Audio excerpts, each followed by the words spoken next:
Welcome, future doctors, to another Uber School production. I'm Pete, and today we're diving deep into the world of pulmonary pathology for your USMLE Step 1 prep.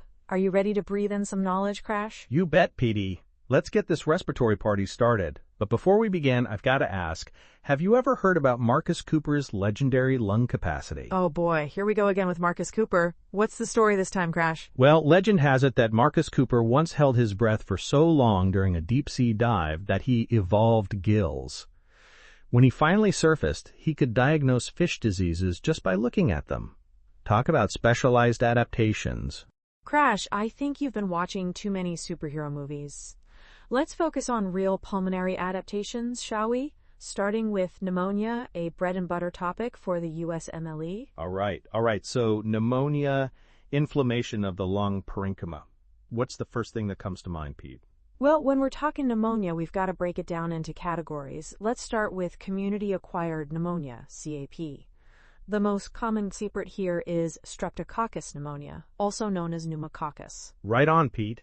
And what should our future docs be looking for in a patient with pneumococcal pneumonia? Great question, Crash. They should be on the lookout for the classic triad: sudden onset of fever, productive cough with rust-colored sputum, and lobar consolidation on chest x-ray. Don't forget about the current jelly sputum. That's a hallmark of Klebsiella pneumonia infection. Excellent point, Pete. Now let's throw a USMLE-style question at our listeners. Ready? Fire away, Crash! All right, future docs, here's your first challenge. A 65-year-old man presents with fever, productive cough, and chest pain. Chest x-ray shows a dense opacity in the right lower lobe. Gram staining of the sputum reveals gram-positive Diplocaci. What is the most likely positive organism? That's a great question, Crash. Let's break it down for our listeners.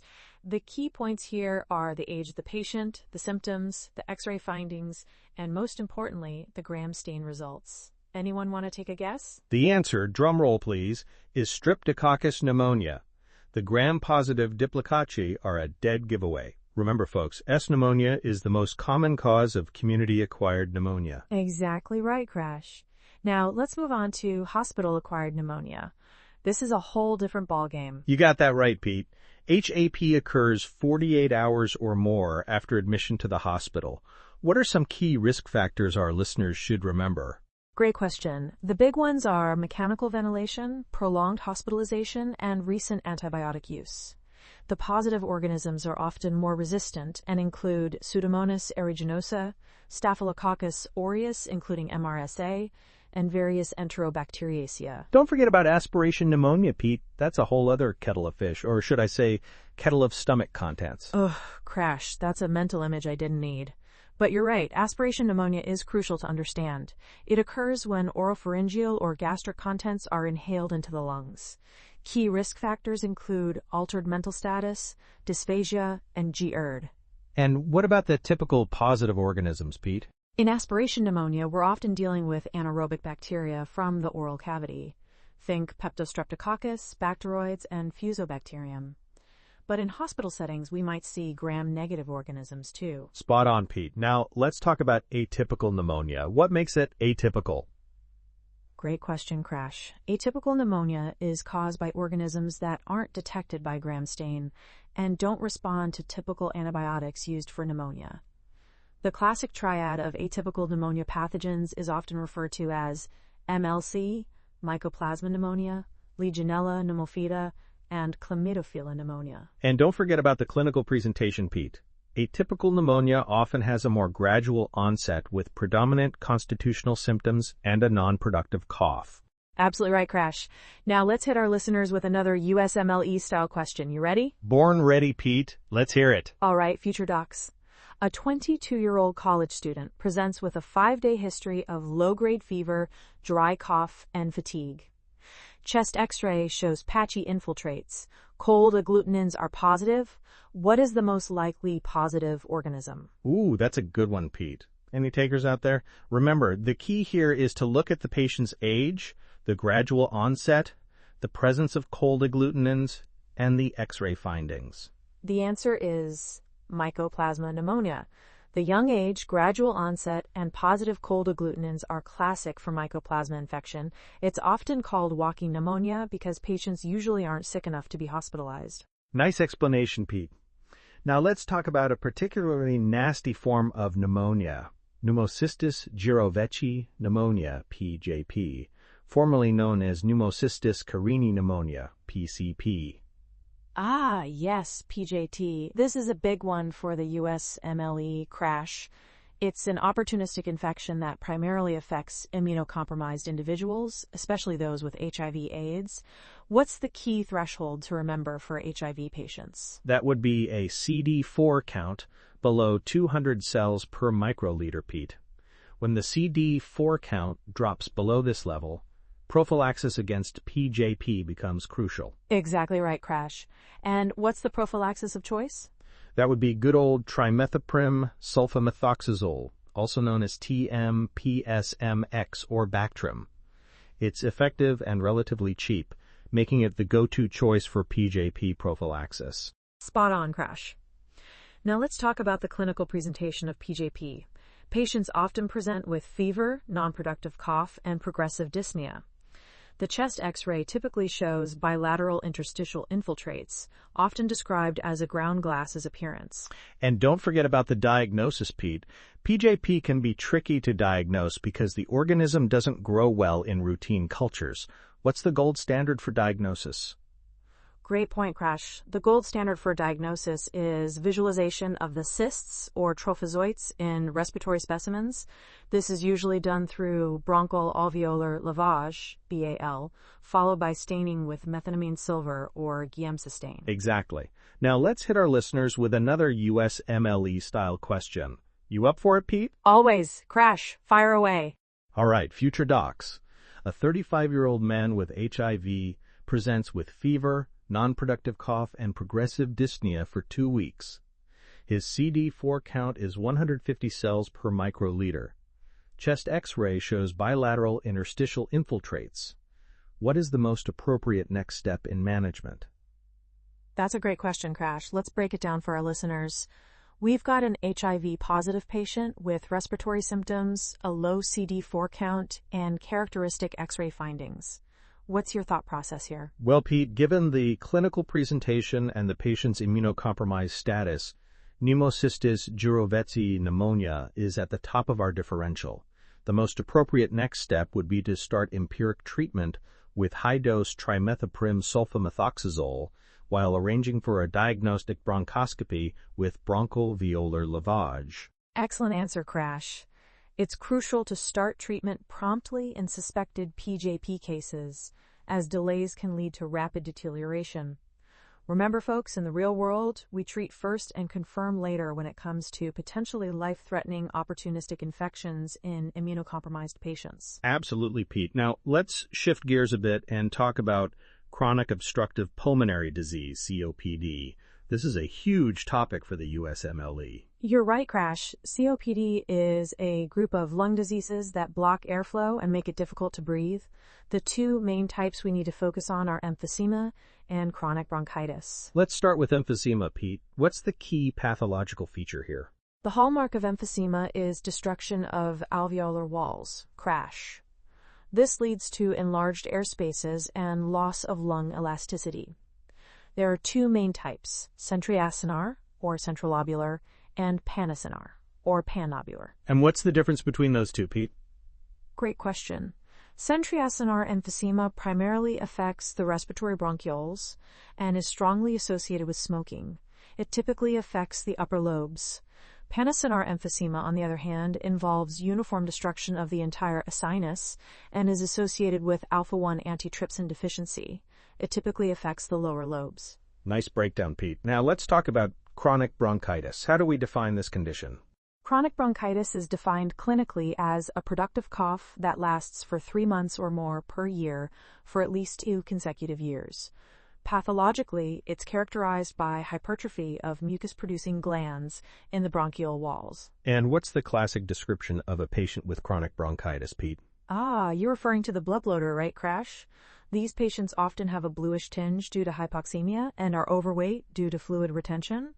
They tend to have a chronic productive cough, but less shortness of breath compared to emphysema patients. Exactly. And in contrast, patients with emphysema are often described as pink puffers. They're typically thin and barrel-chested with severe shortness of breath but less cough and sputum production. Great point, Crash. Now let's hit our listeners with another USMLE-style question about COPD. Bring it on, Pete. All right, future docs. A 60-year-old man with a 40-pack-year smoking history presents with progressive dyspnea and a chronic cough productive of clear sputum. Pulmonary function tests show an FEV1/FVC ratio of 60% and no significant improvement with bronchodilators. Which of the following is the most likely diagnosis? Ooh, that's a good one, Pete. What are the key points our listeners should be focusing on here? Well, Crash, they should be paying attention to the patient's significant smoking history, the chronic productive cough, and the pulmonary function test results. The reduced FEV1/FVC ratio indicates obstructive lung disease, and the lack of significant improvement with bronchodilators suggests COPD rather than asthma. Absolutely right, Pete. So the answer here is chronic obstructive pulmonary disease, COPD. The combination of emphysema and chronic bronchitis fits this patient's presentation perfectly. Spot on, Crash. Now let's talk about the management of COPD. What are the mainstays of treatment? Great question, Pete. The first and most important step is smoking cessation. Can't stress that enough. Beyond that, bronchodilators are the cornerstone of symptomatic management. We typically start with short-acting beta-2 agonists like albuterol and anticholinergics like ipratropium. And for more severe or frequent symptoms, Crash? For those cases, we move to long-acting bronchodilators like salmeterol or tiotropium. In patients with frequent exacerbations, we might add inhaled corticosteroids. And don't forget about pulmonary rehabilitation. It can significantly improve quality of life and exercise capacity. Excellent summary, Crash. Now, let's move on to another important obstructive lung disease, asthma. How would you define asthma? Asthma is a chronic inflammatory disorder of the airways characterized by reversible airflow obstruction, bronchial hyperresponsiveness, and underlying inflammation. The key word here is reversible, Pete. Unlike COPD, the airflow limitation in asthma is typically reversible, either spontaneously or with treatment. Great point, Crash. And what are some common triggers for asthma exacerbations? Oh, there are quite a few, Pete. Common triggers include allergens like pollen or dust mites, respiratory infections, exercise, cold air, and irritants like smoke or strong odors. Some patients even have occupational asthma triggered by workplace exposures. Excellent. Now, let's talk about the pathophysiology of asthma. What's going on in the airways during an asthma attack? Well, Pete, during an asthma exacerbation, we see three main things happening: bronchoconstriction, inflammation, and increased mucus production. The smooth muscles around the airways contract, the airway walls become inflamed and swollen, and goblet cells produce excess mucus. All of this leads to airway narrowing and the characteristic wheezing we hear in asthmatic patients. Great explanation, Crash. And what about the cellular players involved in this process? The cellular orchestra of asthma. We've got quite a few players here, Pete. T helper 2, Th2, cells are key orchestrators, producing cytokines like Illinois 4, Illinois 5, and Illinois 13. These cytokines stimulate B cells to produce IgE, promote eosinophil activation and survival, and increase mucus production. Mast cells, when activated by IgE, release histamine and other inflammatory mediators. And don't forget about the eosinophils. They're a hallmark of asthmatic inflammation. Excellent breakdown, Crash. Now, let's talk about the management of asthma. What's the stepwise approach our future docs need to know? The asthma stepladder. It's crucial for the USMLE, Pete. At the base, for all patients, we have short-acting beta-2 agonists, SABAs, like albuterol for quick relief. As we move up the ladder, we add inhaled corticosteroids, ICS, for long-term control. If that's not enough, we might add long-acting beta-2 agonists, LABAs, in combination with ICS. For more severe cases, we can add leukotriene modifiers, tiotropium, or even biologics like anti-IgE therapy. Great summary, Crash. And what about managing acute exacerbations? For acute exacerbations, Pete, we rely heavily on SABAs, often given repeatedly or continuously in severe cases. We also use systemic corticosteroids to reduce inflammation. In severe cases, we might need to add ipratropium, magnesium sulfate, or even mechanical ventilation if there's respiratory failure. Excellent. Now, let's test our listeners with another USMLE style question about asthma. Fire away, Pete. All right, future docs. A 25-year-old woman presents with episodic shortness of breath, wheezing, and cough, especially at night and early morning. Pulmonary function tests show an FEV1/FVC ratio of 65%, which improves to 80% after administration of a bronchodilator. What is the most likely diagnosis? Great question, Pete. What are the key points our listeners should focus on here? Well, Crash, they should pay attention to the episodic nature of the symptoms, the timing, night and early morning, and most importantly, the reversibility of airflow obstruction demonstrated in the pulmonary function tests. Absolutely right, Pete. So the answer here is asthma. The reversibility of airflow obstruction with bronchodilators is a hallmark of asthma, distinguishing it from COPD. Spot on, Crash. Now let's move on to another important topic, lung cancer.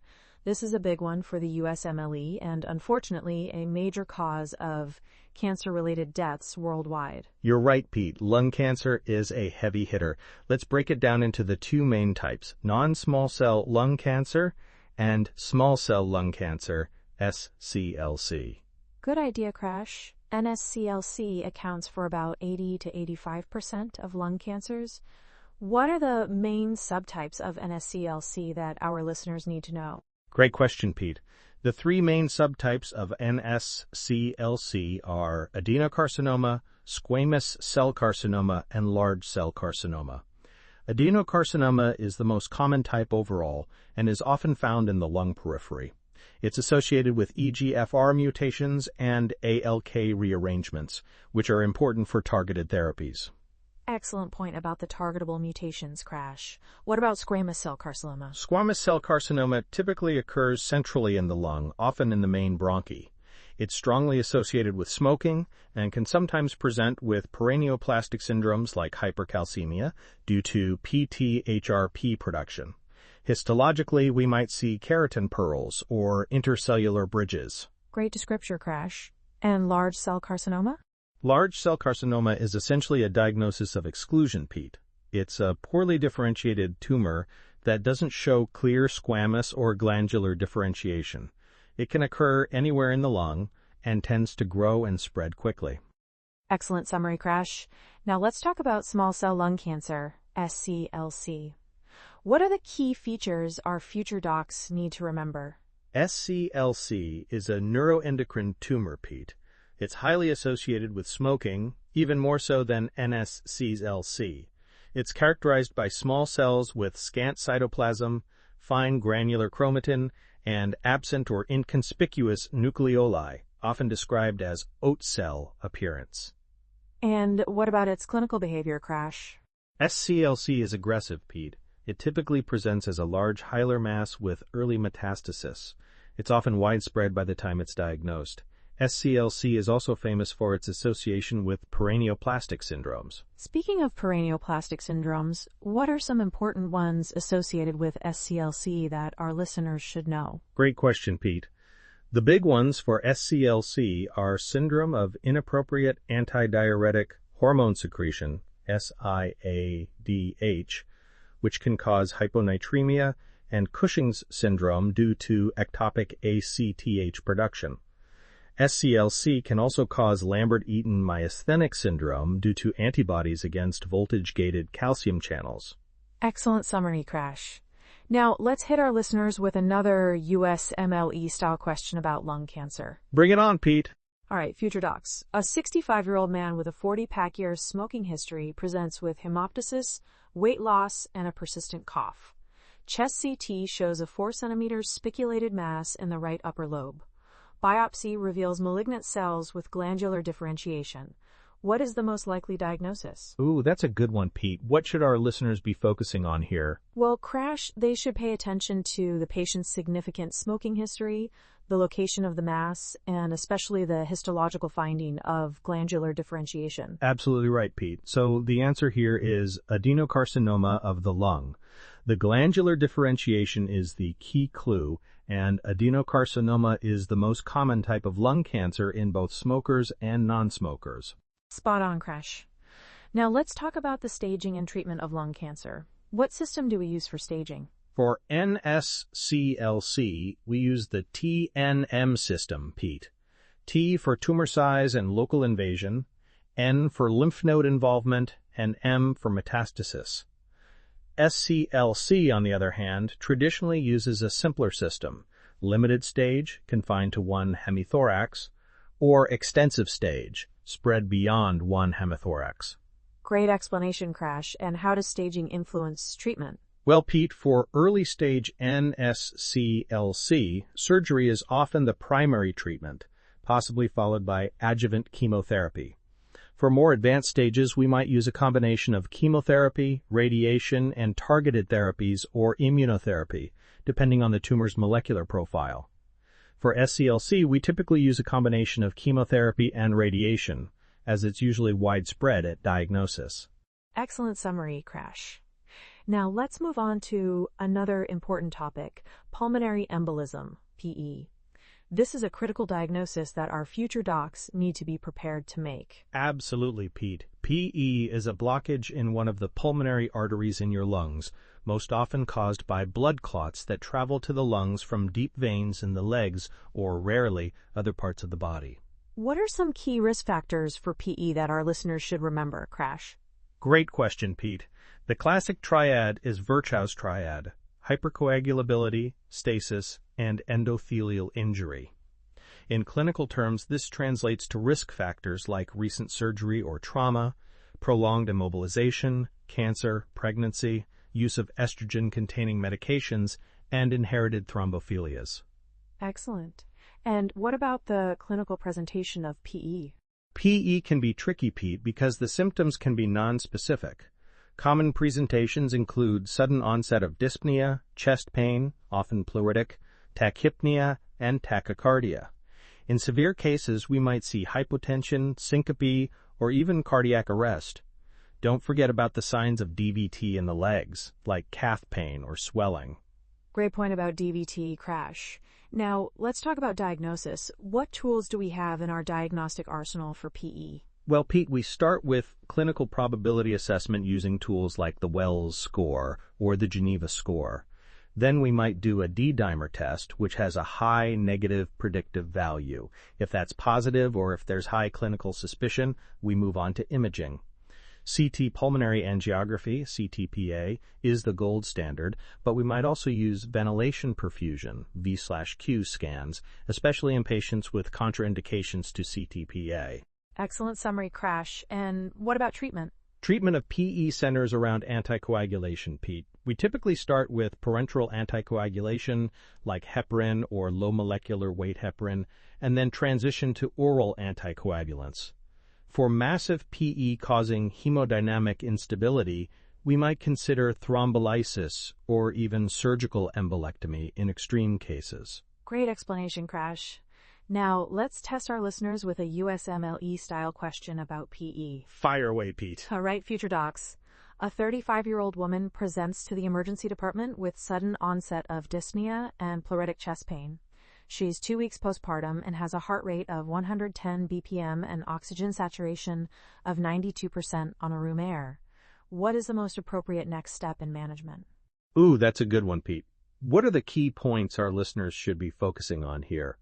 Well, Crash, they should pay attention to the sudden onset of symptoms, the pleuritic nature of the chest pain, the tachycardia, and especially the patient's postpartum state, which is a significant risk factor for PE. Absolutely right, Pete. Given the high clinical suspicion for PE in this case, the most appropriate next step would be to obtain a CT pulmonary angiogram, CTPA. We wouldn't want to delay diagnosis with a D-dimer test in this high-risk scenario. Excellent answer, Crash. It's crucial to act quickly when PE is suspected, especially in high-risk patients like this postpartum woman. Absolutely, Pete. Time is of the essence with PE.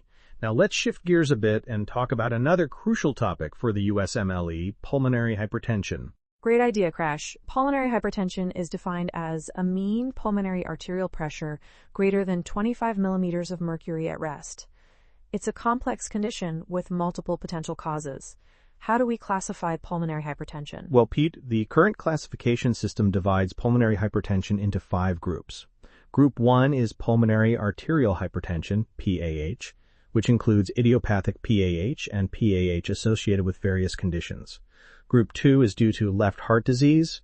Group 3 is due to lung diseases and hypoxia. Group 4 is chronic thromboembolic pulmonary hypertension, and Group 5 includes PH with unclear or multifactorial mechanisms. Excellent breakdown, Crash. Let's focus on Group 1 PAH for a moment. What's the pathophysiology there? In PAH, Pete, we see a combination of vasoconstriction, remodeling of the pulmonary vasculature, and in situ thrombosis. There's often a genetic component, with mutations in the BMPR2 gene being the most common.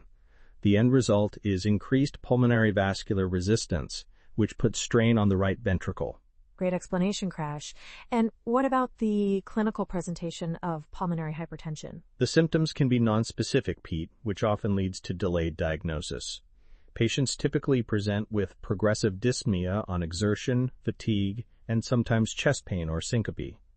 As the disease progresses and right ventricular failure develops, we might see signs like elevated JVP, peripheral edema, and ascites. Excellent. Now, let's talk about diagnosis. What tests do we use to confirm pulmonary hypertension? The gold standard for diagnosing pulmonary hypertension is right heart catheterization, Pete. It allows direct measurement of pulmonary artery pressures. But before we get there, we often start with non-invasive tests. Echocardiography can estimate pulmonary artery pressure and assess right ventricular function. Chest X-rays might show enlarged pulmonary arteries, and ECGs can show signs of right ventricular hypertrophy. Great summary, Crash. And what about treatment? Treatment of pulmonary hypertension depends on the underlying cause, Pete. For PAH, we have several classes of medications: prostacyclin analogs, endothelin receptor antagonists, PHOS, PHODIESTERASE5 inhibitors, and soluble guanylate cyclase stimulators. In severe cases, we might consider lung transplantation. For other types of PH, we focus on treating the underlying cause, like optimizing treatment for left heart disease or COPD.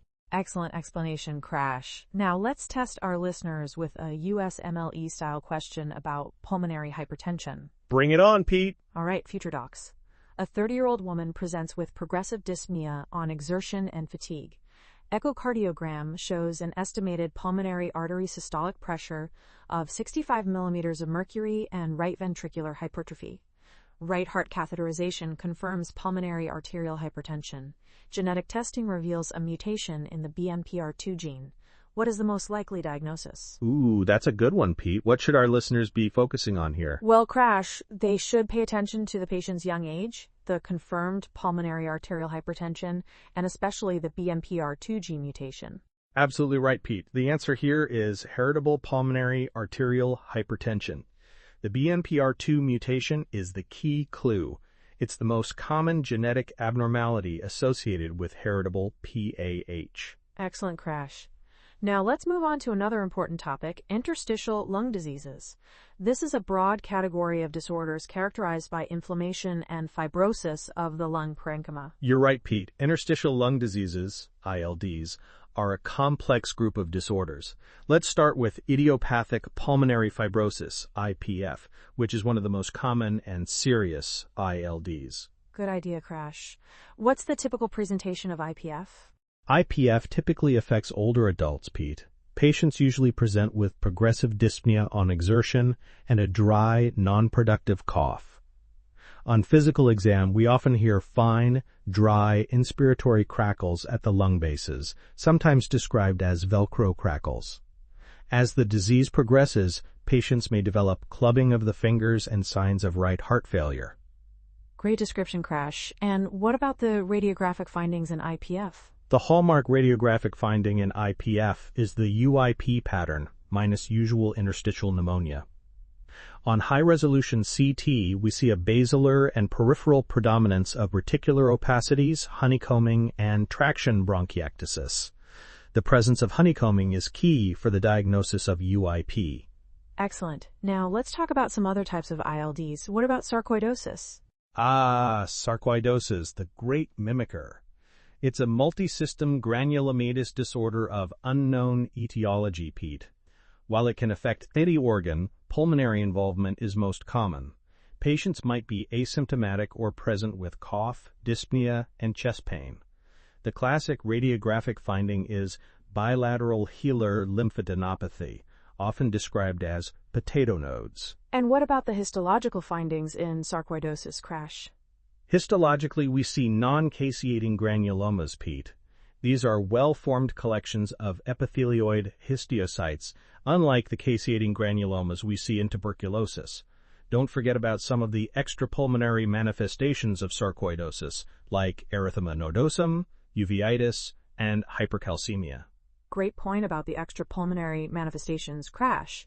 Now let's talk about another important ILD, hypersensitivity pneumonitis. Hypersensitivity pneumonitis is an immune-mediated reaction to inhaled organic antigens, Pete. It can be acute, subacute, or chronic. The classic example is farmer's lung, caused by exposure to moldy hay, but there are many other causes. The key is to identify and remove the offending antigen. Excellent. And what about the radiographic findings in hypersensitivity pneumonitis? In acute and subacute forms, we often see diffuse ground glass opacities and poorly defined centrolobular nodules. In chronic hypersensitivity pneumonitis, we might see fibrosis with an upper lobe predominance, which can sometimes mimic UIP. The presence of air trapping on expiratory CT views is a helpful distinguishing feature. Great explanation, Crash. Now, let's test our listeners with a USMLE-style question about interstitial lung diseases. Fire away, Pete. All right, future docs. A 45-year-old woman presents with fatigue, dry cough, and exertional dyspnea. Chest X-ray shows bilateral hilar lymphadenopathy. Serum calcium is elevated, and ACE levels are increased. Bronchoscopy with transbronchial biopsy reveals non-caseating granulomas.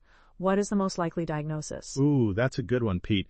What are the key points our listeners should be focusing on here? Well, Crash, they should pay attention to the bilateral hilar lymphadenopathy, the elevated calcium and ACE levels, and especially the non-caseating granulomas on biopsy. Absolutely right, Pete.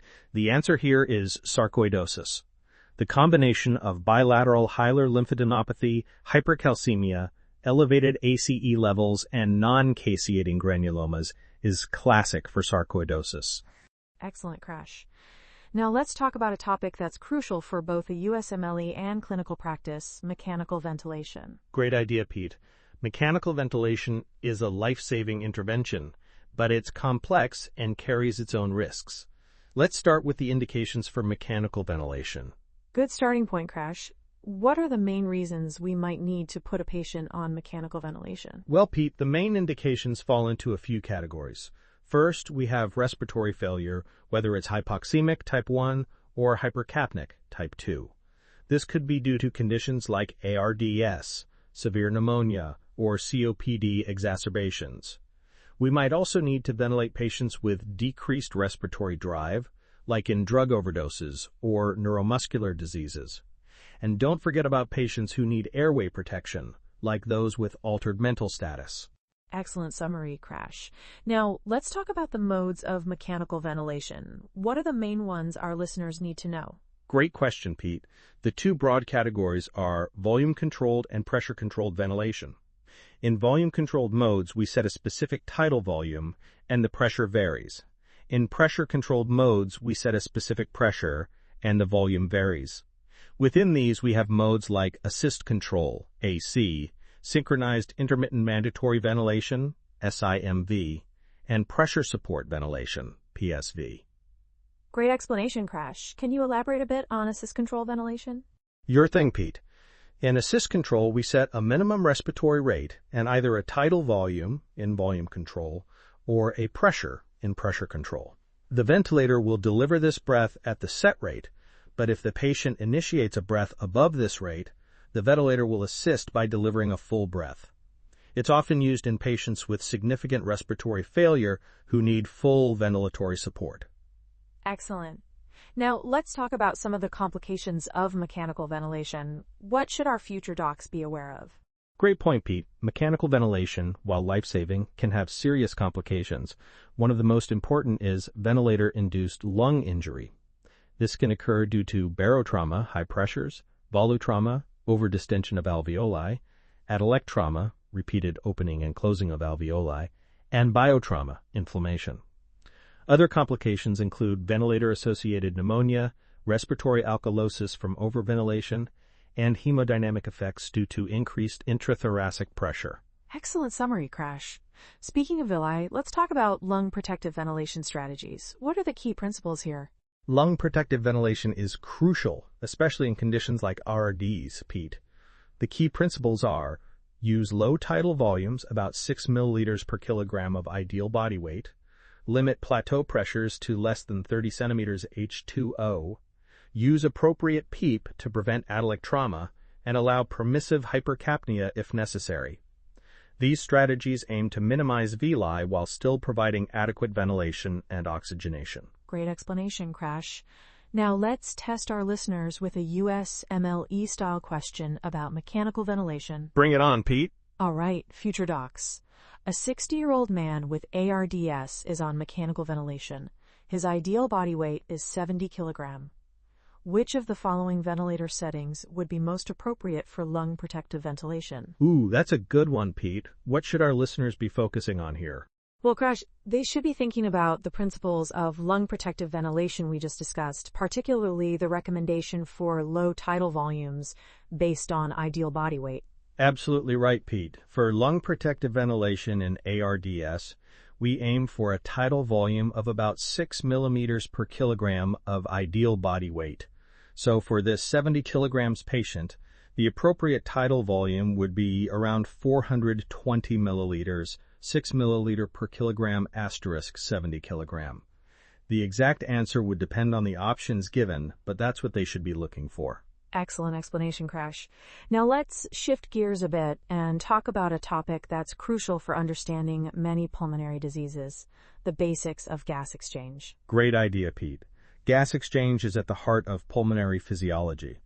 Let's start with the components of gas exchange: ventilation, diffusion, and perfusion. Good starting point, Crash. Can you break down each of these components for our listeners? Sure thing, Pete. Ventilation is the movement of air in and out of the lungs. It's affected by factors like respiratory rate, tidal volume, and dead space. Diffusion is the movement of gases across the alveolar capillary membrane, which depends on factors like the diffusion distance and the surface area available for gas exchange. Perfusion is the blood flow to the lungs, which can be affected by things like cardiac output and hypoxic vasoconstriction.